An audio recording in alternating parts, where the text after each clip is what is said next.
এই যে দেখুন, এটাকে কি বলে জানেন? এই যে দেখা যাচ্ছে, এটাকে বলে ডুঙ্গা। সেই একেবারে শুরুতেই দেখলাম রবিউল ভাইয়ের দোকান।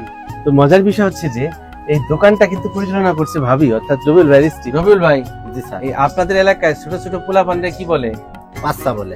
বাচ্চা বলে? জি। ও আচ্ছা, মনি বলে। মনি। আমাদের আবার এলাকায় বলে গুড়ে গাড়া। মনু, ডালি লবণ দাস, এটা কিন্তু আপনার বরিশালের ভাষা। কানের সমস্যাটা আছে স্যার, আমি যখন ছোট হ্যাঁ, তারপর আর মা কানে একটা চড় মারে। আচ্ছা। হয়তো আমি কোনো কথা শুনছিলাম না যে কোনো কারণে চড় মারার পর আমার কান্নার ভিতরে কাটা। আজ পর্যন্ত মার কাছে বলিনি কথাটা, যে আপনার ধরনের কারণে আমার এই কাজটা হয়েছে। আমার বাবা আমাকে দেখেছে, দেখার পরে কুমার খালি মুখে আমি কাপড় বেচতে যাই।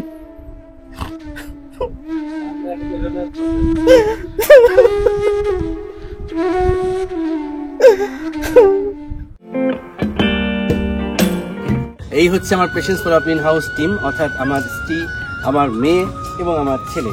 হ্যাঁ, আমরা প্রতি শুক্রবার বের হয়ে যাই পেশেন্স ফর ইন হাউসে বিভিন্ন রোগীদের বাড়িতে। মূলত যে সমস্ত রোগীদেরকে আমি ইতিমধ্যে চিকিৎসা করেছি, সেটা হতে পারে সার্জারি করে অথবা কোনো জটিল চিকিৎসা করে, তারা কে কেমন আছে সেটা জানার জন্যই কিন্তু আমি বাড়িতে বাড়িতে যেয়ে তাদের খোঁজ খবর রাখি। এবং এই যে তাদের বাড়িতে যাওয়ার পথেই সুন্দর সুন্দর জায়গাগুলো যখন আমার নজরে আসে, আমি তখন সেখানে একটু সময় কাটানোর চেষ্টা করে থাকি। বরাবরের মতন আজও যখন ঝিনাইদহের পথে রওনা হয়েছি, আমি মাওয়া রিসোর্টের সন্ধান পেলাম। এখানে এই মাওয়া রিসোর্টের সাথে আমার প্রাণটা জুড়িয়ে গেল। এত সুন্দর জায়গা, আসলে আপনারা না আসলে বুঝতে পারবেন না। এখানে এসে আমি আমার পরিবারকে নিয়ে একটু সময় কাটালাম, দেখলাম, ঘুরলাম এবং হারিয়ে গেলাম এক অন্যরকম ভুবনে। তুমি আমার মনের মানুষ, মনেরই ভিতর। তুমি আমার মনের মানুষ, মনেরই ভিতর।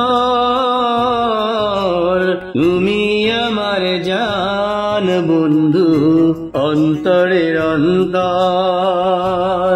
তুমি আমায় কইরো না কো কোনদিনও পর। তোমার এত ভালোবাসায় আমি বলো কোথায়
গন্তব্য আমাদের এবার ঝিনাইদহ জেলার হরিণাকুণ্ড উপজেলার নামক একটি গ্রাম। ঝিনাইদহ যাওয়ার পথে আমরা এই যে মধুমতি যে ব্রিজটি, অত্যন্ত সুন্দর একটি ব্রিজ, আপনারা খেয়াল করুন। এই ব্রিজটি আমরা এখন পার হচ্ছি, ফ্যান্টাস্টিক একটি ব্রিজ। যথারীতি দুষ্টের দল আছে এখানে, রাজপিয়া, রাজদীপ। এই চলার পথে শুধু নামবে আর একটু পর পর খাবে। নিম্নচাপ দেখা দিয়েছে, এই নিম্নচাপের প্রভাবে মুষলধারে, এই শব্দটার ইংরেজি হচ্ছে ক্যাটস এন্ড ডগ। হ্যাঁ, অর্থাৎ মুষলধারে বৃষ্টি হচ্ছে। তাহলে যদি আমরা বলি it is raining cats and dog, মনে থাকবে? দমকায় ঝড় হওয়ার মধ্যে এগিয়ে যাচ্ছি আমরা ঝিনাইদহের উদ্দেশ্যে। সো ভিউয়ার্স, থাকুন আমাদের সাথে। পুরোই অন্ধকার, পুরোই অন্ধকার, কিন্তু এখন কিন্তু বিকাল, কিন্তু বৃষ্টি এবং এই নিম্নচাপের কারণে, ঝড় আবহাওয়ার কারণে এই মেঘলা দিনে এই দিনটাই হয়ে গেছে এখন রাত। আপনারা খেয়াল করছেন যে আমি এখন এই মুহূর্তে এমন একটি জায়গায় আছি, এই যে চারিপাশে শুধু পানি আর পানি। এটি কিন্তু একটি বাওর, এবং এই বাওরটি মূলত ঝিনাইদহ উপজেলার একটি জায়গা। আর এই বাওরটির নাম হচ্ছে কাপাসাটি নামক একটি বাওর। এই বাওরে আমি কিছুক্ষণের জন্য অবস্থান করছি। অঝরে বৃষ্টি নামছে। পেশেন্টস ফলো আপ ইন হাউসে আমি প্রতি শুক্রবার আয়োজন করে থাকি। এই আয়োজনের একটি উদ্দেশ্য আমার রোগীদের বাড়িতে যেয়ে তাকে ফলো আপ করা, তার রোগ ব্যাধির বিষয়ে বিস্তারিত তথ্য জানা এবং সে অনুযায়ী প্রয়োজনীয় ব্যবস্থা গ্রহণ করা। যথারীতি আজও আমরা যাচ্ছি আমার পেশেন্টের বাড়িতে। ভিউয়ার্স, থাকুন আমাদের সাথে। যেতে যেতে দেখাবো বাংলার অপরূপ দৃশ্য এবং সেই সাথে আমার পেশেন্টের বাড়ি, যে বাড়িতে রয়েছে আমার সম্মানিত রোগী, যার নাম হচ্ছে মিস্টার রবিউল ইসলাম। থাকুন আমাদের সাথে। এই যে দেখুন, এটাকে কি বলে জানেন? এই যে যে দেখা যাচ্ছে, এটাকে বলে ডুঙ্গা। হ্যাঁ, এই ডুঙ্গা নৌকায় এই যে তিনজন চালাচ্ছে এবং কচুরিপানা তুলছে। এই অটোলা ভাই, এই হরিণাকুণ্ডু, হরিণাকুণ্ডু একদম চলে যাবে ভাই। ভবানীপুর গ্রামটা কোন দিকে? এই তো একই রাস্তা, কিন্তু 6 কিলোমিটার হবে। ও, এখান থেকে 6 কিলো। আপনার মাথায় এটা কি? ছাতা। একটু ঘুরেন তো দেখি, ঘুরেন তো একটু ঘুরেন। হ্যাঁ, আপনি একটু পিছন ফেরেন। আমরা এতদিন দেখছি যে মানুষ ছাতা মাথায় দেয়, ছাতা মাথায় দিলেও ছাতার যে ডান্ডিটা কিন্তু হাতে থাকে। খুবই ভালো লাগলো আপনার ছাতাটা দেখে। এই ভবানীপুর যেতে যেতে একজন পথচারী মাথায় একটা অদ্ভুত রকম ছাতা দেখলাম, তো ছাতাটা নাকি অ্যাভেলেবেল। আচ্ছা, যাই হোক, সো ভিউয়ার্স, আমরা এখন রবিউল ইসলাম ভাইয়ের বাড়ির অভিমুখের দিকে যাচ্ছি। আমরা ভবানীপুরের খুব কাছাকাছি আছি, আর মাত্র বোধহয় 6 কিলোর মতন রয়েছে। শাপলা ফুলের উপরে একদম একটি দোয়েলের চিত্র খেয়াল করা যাচ্ছে। ভাই, এই কালীতলা কত দূর? এই হচ্ছে আমার সেই সম্মানিত রোগী রবিউল ভাই। আসসালামু আলাইকুম। ওয়ালাইকুম আসসালাম রবিউল ভাই। রবিউল ভাই এখন তার বাড়িতে আমাদেরকে নিয়ে যাচ্ছে। অবশেষে চলে আসলাম। সেই একেবারে শুরুতেই দেখলাম রবিউল ভাইয়ের দোকান। তো মজার বিষয় হচ্ছে যে এই দোকানটা কিন্তু পরিচালনা করছে ভাবি, অর্থাৎ রবিউল ভাইয়ের স্ত্রী। ভাবি, আসসালামু আলাইকুম। আচ্ছা, ভালো আছেন না? আচ্ছা, যাই হোক, এই ছোট্ট একটা দোকান, এই দোকান নেই তার মনে হয় যে আয় রোজগামের একমাত্র পথ, তাই না? এই রবিউল ভাইয়ের একটা ছোট্ট মেয়ে আছে। এই যে, তোমার নাম কি মামুনি? আদিবা জান্নাত। আর এই যে ছেলে, তোমার নাম কি? এই যে দেখো লক্ষ্মী, এই যে রবিউল ভাইয়ের দোকান, এবং সেই দোকানের মালিককে দেখছো? ওই যে দেখো, হ্যাঁ, রবিউল ভাইয়ের স্ত্রী। হ্যাঁ, তো যাই হোক, ভীষণ ভালো লাগলো যে আপনি একজন নারী হয়েও এই যে যে একটি দোকান পরিচালনা করছেন, এটা কিন্তু আসলে অনেক প্রশংসনীয়। আসলে আজকে আমাদের পৌঁছাতে পৌঁছাতে একটু রাতই হয়ে গেল। হ্যাঁ, তারপরে যে ঝড় বৃষ্টি, হ্যাঁ, যে কারণে এই অবস্থা আর কি। রবিউল ভাই, ফাইনালি যে আমি আসতে পেরেছি, আমার ভীষণ ভালো লাগছে। যে এইবার বুঝলাম যে কত দূর থেকে আপনি আমার চেম্বারে যান। ঠিক আছে, হ্যাঁ, এই গ্রামটার নাম হচ্ছে ভবানী। আচ্ছা ভাবি, একটু মিষ্টি মুখ করবেন, কারণ আজকে তো আমাদের সুখের দিন। কারণ রবিউল ভাই এখন চিকিৎসার পর সম্পূর্ণ সুস্থ হয়েছে, এই জন্য একটু মিষ্টি মুখ করবেন আপনারা। এটা আমার ম্যালিয়াস পরিবারের একটি ভালোবাসার আয়োজন। আমি সবসময় চেষ্টা করি আমার অধীনে যারা চিকিৎসা গ্রহণ করে তাদের সাথে একটি পারিবারিক সম্পর্ক বিল্ড আপ করা, এবং এটি আসলে একদিনের জন্য না, এটা যেন সবসময় বহমান থাকে। আজকে আমরা মূলত রবিউল ভাইয়ের যে কি কষ্ট ছিল, এত বছর তিনি কি কষ্টে ভুগেছেন, সেই কষ্ট কেনই বা তিনি ভুগেছেন এবং সেখান থেকে কিভাবে মুক্তি পাওয়া সম্ভব, সেই চিত্রটাকে তুলে ধরতে চাই patients follow up in house থেকে। ডাবের জল দিয়ে প্রথম আপ্যায়নটা শুরু হয়ে গেল রবিউল ভাইয়ের। ডাবের পানি ঠান্ডা, খেয়ে ভরে প্রাণটা, এটা একটা ছন্দ। তো যাই হোক, ডাবের পানির কিন্তু অনেক গুরুত্ব রয়েছে। অনেক সময় দেখবেন যে যাদের পাতলা পায়খানা হয় তাদেরকে আমরা কিন্তু ডাবের পানি খেতে বলি। এর কারণ কি জানেন? এর কারণ কিন্তু অনেকে জানে না। কারণ পাতলা পায়খানার সাথে আমাদের শরীর থেকে যে গুরুত্বপূর্ণ যে ইলেকট্রোলাইট আছে সেগুলো কিন্তু বের হয়ে যায়, বিশেষ করে সোডিয়াম, পটাশিয়াম। এই সোডিয়াম পটাশিয়ামের ঘাটতি হলে ইলেকট্রোলাইট ইমব্যালেন্স হয়ে যায়, তখন আমাদের শরীর একদম দুর্বল হয়ে যায় এবং দেখা যাচ্ছে যে অনেকে কিন্তু শকে চলে যায় বা জ্ঞান হারায় ফেলে, তাই না? এরকম কিন্তু হয়। তো এই যে আপনার সোডিয়াম পটাশিয়ামের যে একটা ব্যাপক ঘাটতিটা পূর্ণ করতে পারে কিন্তু ডাবের পানি। তো আমার কাছে সবচেয়ে বেশি গুরুত্বপূর্ণ হচ্ছে আমার এই প্রাণের মানুষগুলো। ঠিক আছে, কে কি অবস্থায় আছে সেটা আমি কখনোই দেখি না, বিবেচনাও করি না। আমার কথা হচ্ছে যে মানুষ, ধনী গরিব কারো গায়ে লেখা নাই, মানুষের ব্যবহার, মানুষের ভালোবাসা হচ্ছে সবকিছু। আপনি ভালোবেসে যে আমন্ত্রণ জানিয়েছেন আপনার বাড়িতে, এই যে এত আয়োজন করেছেন, এর চাইতে আর কি থাকতে পারে? আর চালের রুটি, তাই না? চালের রুটি দিয়ে হাঁসের মাংস, হাঁসের মাংস রয়েছে। এটা কিসের মাংস দেখো তো? দেশি মুরগি। এখানে রয়েছে এটা কি? কবুতরের মাংস। এটা হচ্ছে খাসির মাংস। এই যে দেখুন, আমি ঝিনাইদহ জেলার এই যে ভবানীপুর নামক একটি গ্রামে আমি এখন এই মুহূর্তে অবস্থান করছি। এই গ্রামের মানুষগুলোর দিকে একটু তাকিয়ে দেখেন, প্রত্যেকটা মানুষ সহজ সরল। এই যে দেখেন, এই যে খালাম্মা বসে আছে, কি সুন্দর চেহারা, নুরানি চেহারা, ঠিক আছে না খালাম্মা? হ্যাঁ, দেখেন এই কত দূর থেকে আমি আসছি, তাই না? কোথা থেকে আসছি জানেন? সেই ঢাকার শান্তিনগর থেকে ছুটে এসেছি। কেন এসেছি? যে আমি চাই যদি আমার দ্বারা একটু আপনাদের উপকার হয়, যদি আপনারা একটু আনন্দ পান, একটু শান্তি পান, একটু সমাধান পান, সেই আশাটাতেই কিন্তু আসছি। দেখুন প্রত্যেকটা মানুষ সহজ সরল। হ্যাঁ, তো এই সাদা মনের মানুষগুলো কেন এত কষ্টে থাকবে? হ্যাঁ, এই কষ্ট তো আসলে থাকার কথা ছিল না। তো এই কষ্ট থেকে রক্ষা পাওয়ার জন্য আমাদের প্রত্যেককে তার নিজ নিজ জায়গা থেকে দায়িত্বশীল হতে হবে। কি বলেন ভাই? আমি যদি আমার কাজটা সঠিকভাবে করি, আপনি যদি আপনার কাজটা সঠিকভাবে করেন, সে যদি তার কাজটা সঠিকভাবে করে, তাহলে কি আমরা ভালো থাকবো আর মাঝখান দিয়ে দেশটা এগিয়ে যাবে। রবিউল ভাই, জি স্যার। এই আপনাদের এলাকায় ছোট ছোট পোলাপানরা কি বলে? বাচ্চা বলে। বাচ্চা বলে? জি। ও আচ্ছা, মনি বলে। মনি।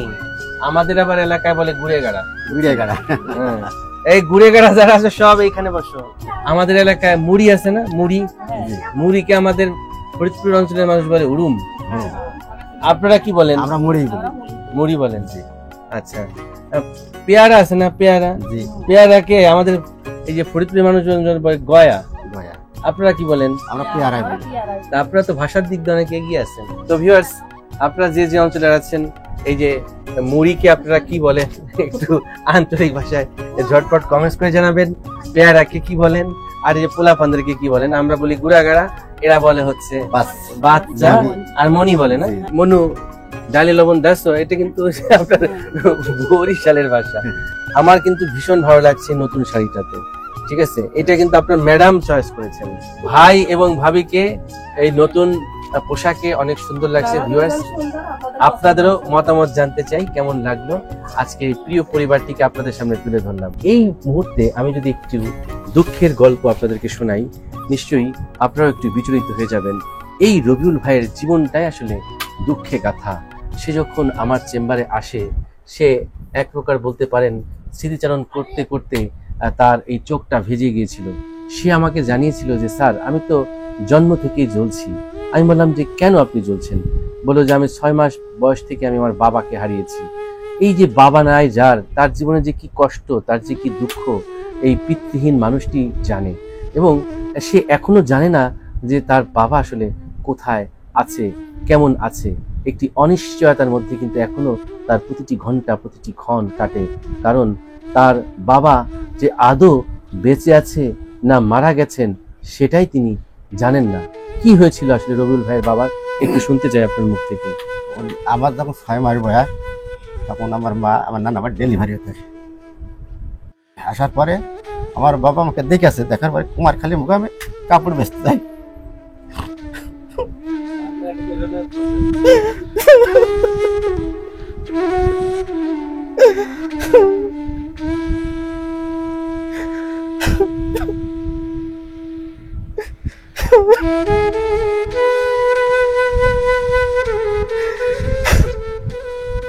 উনি কুমারখালী মুখে কাপড় বেচতে আর ফিরে আসে না। উনি মারা গেল কি বেঁচে আছে এখন 50 বছর ভিতরে, আমি তার খবর জানি না। আমার সকালে যদি আমার আব্বা এখনো ফিরে আসতো, সে যদি অসাল হয়ে থাকতো, আমি তাকে দেখতাম, খেদমত করতাম। আসলেই এই হৃদয় বিদারক ঘটনা আমার শুনে এত খারাপ লাগছে যে প্রত্যেকটি মানুষের চোখে এখন জল, অশ্রুসিক্ত। যার বাবা নাই, যার মা নাই, এই ব্যথাটা আসলে সেই জানে। এত সংগ্রামের মধ্য দিয়ে যে মানুষটি বড় হয়েছে, যেন দুঃখেই তার জীবনগাথা। আবার শুরু হয়ে যায় তার কানের সমস্যা। কানে কি কি সমস্যা হচ্ছিল রবিউল ভাই, বলেন তো দেখি। কানের সমস্যাটা আছে স্যার, আমি যখন ছোট, হ্যাঁ, তারপর আর মা কানেটা চড় না। আচ্ছা। হয়তো আমি কোনো কথা শুনছিলাম না, যে কোনো কারণে চড় মারার পর আমার কান্নার ভিতরে কাটার পর নিজেই কানের ভিতরে পানি দিই। দেওয়ার পর তখন থেকে শুরু হয়, কিন্তু মার কাছে আমি কোনোদিনও বলিনি, আজ পর্যন্ত মার কাছে বলিনি কথাটা, যে আপনার ধরনের কারণে আমার এই কাজটা হয়েছে। এই কান পাকার পর আস্তে আস্তে এই কান পাইকে আমার এই কানও ধরে গেল, কিন্তু এই কিছুদিন পরে আমার এই কানে এমন যন্ত্রণা শুরু হলো যে আমি আর মনে হয় বাঁচবো না, আমি বাঁচবো না। এর ভিতরে রাজশাহী চিকিৎসা করছে, আর আপনার এই ভিডিও আমি মোবাইল পেলাম। 3 মাস রাজশাহী ওষুধ খাইছি, আর 3 মাস আপনার ভিডিও দেখেছি। আচ্ছা, দেখিয়ে আমার খুব ভালো লাগে, যে রুগী যায় সেই ফিরে আসে, ইন্ডিয়ার থেকে আসে, তারপর আবার সিঙ্গাপুরের রুগী আসে, আমার খুব ভালো লাগে। তা আমি আমার ওয়াইফের বললাম যে আমি এই জায়গায় যাবো, সে আমার আশ্বাস দিল। তারপরে আপনার কাছে আমি গেলাম, যাইয়ে আমি সব কথা আপনাকে বললাম, বলার পরে আপনি দেখলেন, আমার টেস্ট দিলেন, দিয়ে এখন আপনি যে আমার যে ওষুধ দিয়েছেন আল্লাহ রহমতে আমি খুব ভালো। প্রথম অবস্থা আমার মনে হয় আমি বিষ খাবো না, গলায় দেবো, আমার আর বাঁচার মতো পরিবেশ ছিল না, যে যন্ত্রণা, যে টাটানো, জিলকানো, আমার মনে হয় একটা মানুষ ওভাবে থাকতে পারে না। রাত্রি বিছানায় শুতে হইতো না, বলতে যে হলেও আমি গলায় দড়ি দেবো না, বিষ খাবো। বাইরে যে এসে বসে থাকতো, বসে থেকে থেকে হলেও দেখতাম যে কান্তি কান্তি হলে ঘরে আসছে, খুবই অশান্তি ভোগ করেছে। সে আমার কাছে প্রথম আসে 2023 সালের 20শে ফেব্রুয়ারি, এই যে ঝিনাইদহ থেকে আসে, এবং তখন তার যে নোট আমি রেখেছিলাম, history of discharge from both year since childhood, অর্থাৎ তার ছোটবেলা থেকেই কানের মধ্যে শো শো শব্দ করতো, কান দিয়ে পুষ্পানি ঝরতো, তার শ্রবণ ক্ষমতা দিন দিন কমে গিয়েছিল, এবং সে কানে ঠিক মতন শুনতেও পারতো না, তব্দ ধরে থাকতো। এই কষ্টেই সে ভুগতো, এবং সে একটা পর্যায়ে জীবনটা মানে রাখারই যে কথা, সেটা আসলে জীবনটা রাখবে না এরকম একটা সিদ্ধান্ত নিয়ে ফেলেছিল, তাই তো? তো তারপরও আসলে রাখে আল্লাহ মারেকে একটা কথা আছে, আমি খেয়াল করি যে তার কানের পর্দা, দুটি কানের পর্দায় বিশাল বড় বড় ছিদ্র। এই যে একটি ছিদ্র, এটা হচ্ছে ডান কান, এই দুটো হচ্ছে বাম কান, এই যে বাম কানের পর্দার ছিদ্র। আর ছিদ্র একবার হয়ে গেলে আস্তে আস্তে আস্তে আস্তে সেই ছিদ্র দিয়ে জীবাণু ঢুকে বারবার ইনফেকশন হয়, আর ইনফেকশনটা যখন অ্যাকুট কন্ডিশনে থাকে তখন সেখান থেকে পুষ্পানি ঝরতে থাকে, এবং আপনি কানে কম শুনতেছিলেন, কানের মধ্যে যন্ত্রণা শুরু হয়ে গিয়েছিল, এবং 24 ঘন্টা এরকম যদি কানের মধ্যে শোষ ভোবো ঝিঝি টাইপের শব্দ হয়, একটা মানুষ আসলে কোনোভাবে সুস্থ থাকতে পারে না। আমরা গত 2023 সালের মে মাসের 4 তারিখে আমরা প্রথম তার বাম কানের পর্দা প্রতিস্থাপন করি। আজকে একটু দেখতে চাই তার বাম কানটার বর্তমান কি অবস্থা। বাম কানের পর্দাটা ঝকঝক চকচক করছে, এখন আর সেই পর্দা ফুটা নাই, এখন সুন্দর লেগে গেছে। এরপর আমরা তার ডান কানেরও পর্দা প্রতিস্থাপন করি, এবং সেটাও আমরা দেখতে পাচ্ছি খুব সুন্দরভাবে পর্দাটি সেট হয়েছে।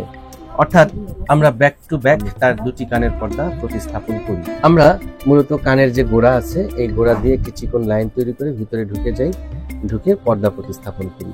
যে যন্ত্রণা নিয়ে আপনি ছোটবেলা থেকে ভুগছিলেন, অপারেশন করার পর আপনি আপনার নিজের মধ্যে কি কি চেঞ্জ খেয়াল করেন? এখন অপারেশন করার পরে, আমি অপারেশন করার আগে আমি অনেক কিছু শুনতে পারতাম না। আচ্ছা, গাড়ির হর্ন শুনতে পারতাম না, আজান দিতে শুনতে পারতাম না, একজন ডাকলে একটা কথা 3-4 শুনতে হতো, পেঁয়াজ চালিয়ে আলু দিয়ে দিতাম, ঝাল চালিয়ে রসুন দিয়ে দিতাম, ভুল হতো, শুনতে পারতাম না। অপারেশন করার পরে ইনশাল্লাহ আমি অনেক দূরে শব্দ শুনতে পারি, আজান শুনতে পারি, এখন এ যা শুনতে না পারি আমি সেটা পারি। বাহ, ফার্স্ট ক্লাস, আলহামদুলিল্লাহ। এখন আমি আসলে তাহলে আমরা কি চাই? যে আমরা চাই যে মানুষ যেই জিনিসটি ভুলেই যায় যে না, আর মনে হয় আমি ভালো হবো না, আমার মনে হয় জীবন আর রাখা আমার যাবে তো আশা ছিল ভালো হবে না, সেই জায়গাগুলো থেকে কিন্তু ভালো হওয়া সম্ভব যদি সঠিকভাবে চিকিৎসা করা যায়। আসুন আমরা সবাই মিলে ভালো কাজে অংশ নিই, সবাই মিলে সুস্বাস্থ্যের অধিকারী হই, এবং এই সুস্বাস্থ্যের জন্য কি কি প্রয়োজন সেই জিনিসগুলো আরো জানি।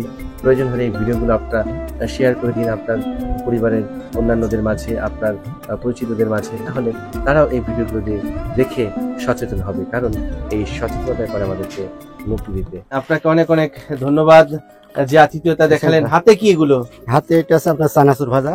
চানাচুর? জি, ওয়াও, ওরা তো এই যে রাজদিব্য রাজপ্রিয়া, বুঝছেন, আমার ছেলে মেয়ে, ওরা হচ্ছে দুষ্টুর শিরোমণি, লঙ্কার রাজা, চুপি চুপি খায় চানাচুর ভাজা, আর আপনি সেই চানাচুরি দিয়ে দিলেন। চানাচুরটা ভালো খাইছিল বলে দিলাম। আচ্ছা, দুষ্টের শিরোমণি, লঙ্কার রাজা, চুপি চুপি খায় চানাচুর ভাজা, এই সেই চানাচুর ভাজা দিয়ে দিল রবিউল ভাই। Thank you very much. নাও তাহলে নাও। আর এগুলো কি? মান কচু। এই যে দেখুন, অকৃত্রিম ভালোবাসা কাকে বলে, যে সে এই যে একটা মান কচু, আবার এটার মধ্যে কি একটু 7 আপ যা যা আছে আর কি, ভালোবাসা বলে যা বুঝে আর কি। গুড়ি গুড়ি বৃষ্টি এখনো নামছে। আমাদের আসলে কোনোভাবেই মানে যেতে ইচ্ছে করছে না ঢাকা শহরে, কিন্তু তারপরও কর্মব্যস্ততা, জীবনের এই চক্রের মধ্যে আমরা আছি।